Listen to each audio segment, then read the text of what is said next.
পানির অপর নাম জীবন, সেটা সারা জীবন বইতে পড়েছি, তারপর মানুষের মুখে শুনেছি, কিন্তু এই প্রথমবার পানির অভাবটা নিজেই বুঝতে পেরেছি যে পানি কতটা প্রয়োজনীয় বা আমাদের জন্য পানি কতটা গুরুত্বপূর্ণ।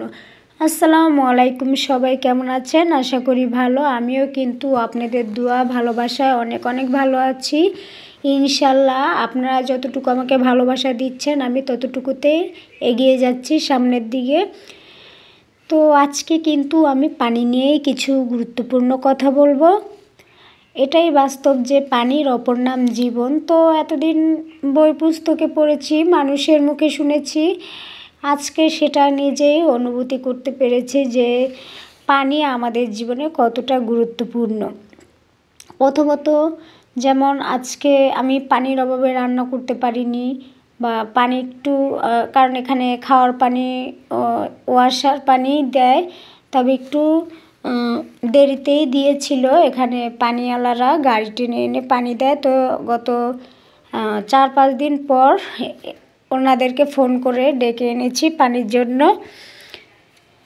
তো ওনাদের ফোন নাম্বারও ছিল না, আর বাসায় পানিও ছিল না। তো পুরো একদিন রান্না করে খেতে পারিনি, এমনি বাইরের খাবারই খেয়েছি।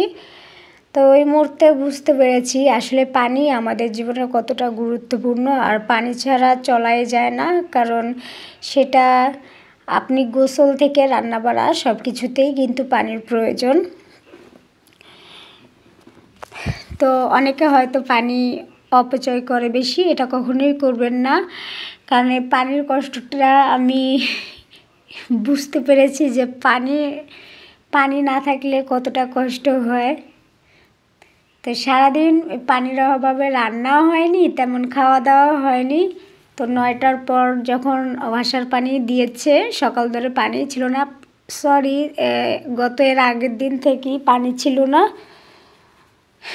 9টা বাজে যখন পানিওয়ালা পানি দিয়েছে, তো রান্নাবাড়া করতে করতেই 11টা, খেতে খেতে 12টা। তো ধরতে গেলে সারাদিনই খাওয়া দাওয়া হয়নি।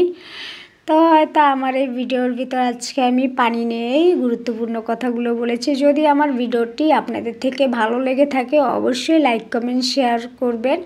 আর আমার ফেসবুক পেজে আমি এই ভিডিওটা আপলোড করলে যারা যারা স্টার সেন্টারে রয়েছেন অবশ্যই আমাকে স্টার গিফট করবেন, কারণ আমাকে স্টার গিফট করতে পারবেন।